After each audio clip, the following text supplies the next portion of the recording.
Chapter 15. Then answered Eliphaz the Temanite, and said, Should a wise man utter vain knowledge, and fill his belly with the east wind? Should he reason with unprofitable talk, or with speeches wherewith he can do no good? Yea, thou castest off fear, and restrainest prayer before God.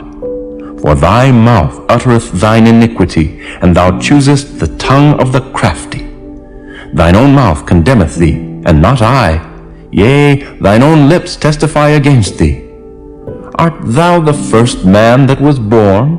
Or wast thou made before the hills? Hast thou heard the secret of God? And dost thou restrain wisdom to thyself? What knowest thou that we know not? What understandest thou which is not in us? With us are both the gray-headed and very aged men, much elder than thy father. Are the consolations of God small with thee? Is there any secret thing with thee? Why doth thine heart carry thee away? And what do thy eyes wink at, that thou turnest thy spirit against God, and lettest such words go out of thy mouth? What is man, that he should be clean? And he which is born of a woman, that he should be righteous? Behold, he putteth no trust in his saints. Yea, the heavens are not clean in his sight.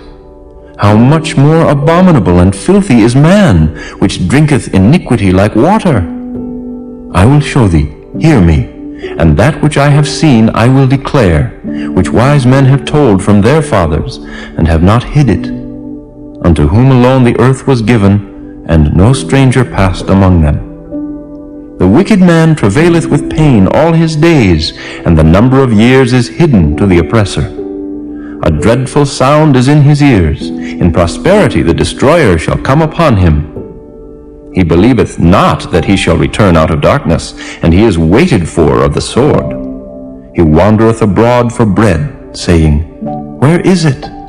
He knoweth that the day of darkness is ready at his hand. Trouble and anguish shall make him afraid. They shall prevail against him as a king ready to the battle. For he stretcheth out his hand against God, and strengtheneth himself against the Almighty.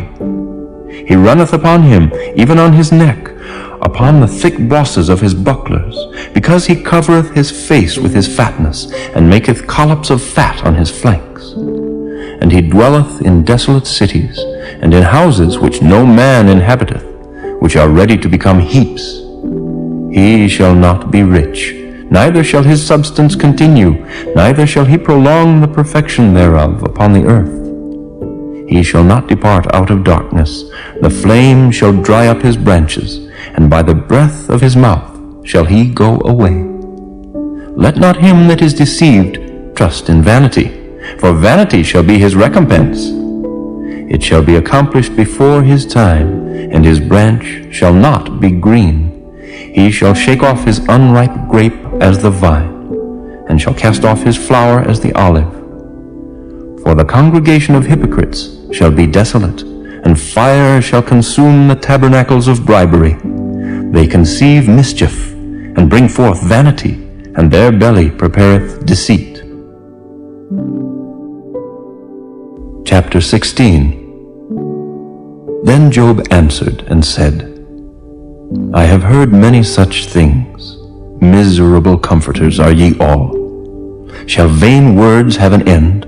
Or what emboldeneth thee that thou answerest? I also could speak as ye do. If your soul were in my soul's stead, I could heap up words against you, and shake mine head at you. But I would strengthen you with my mouth, and the moving of my lips should assuage your grief.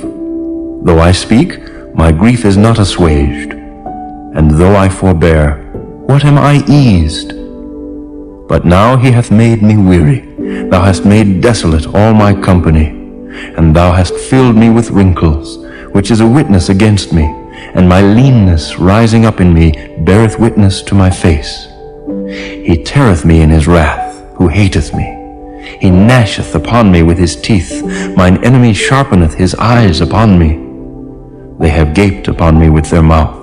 They have smitten me upon the cheek reproachfully.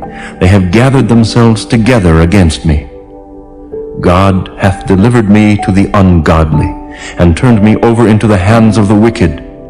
I was at ease, but he hath broken me asunder. He hath also taken me by my neck, and shaken me to pieces, and set me up for his mark.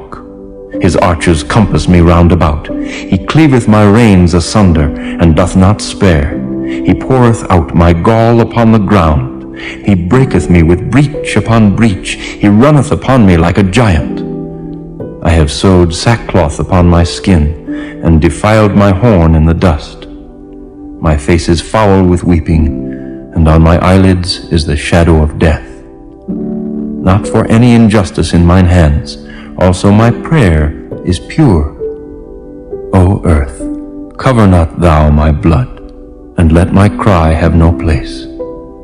Also now, behold, my witness is in heaven, and my record is on high. My friends scorn me, but mine eye poureth out tears unto God. Oh, that one might plead for a man with God, as a man pleadeth for his neighbor.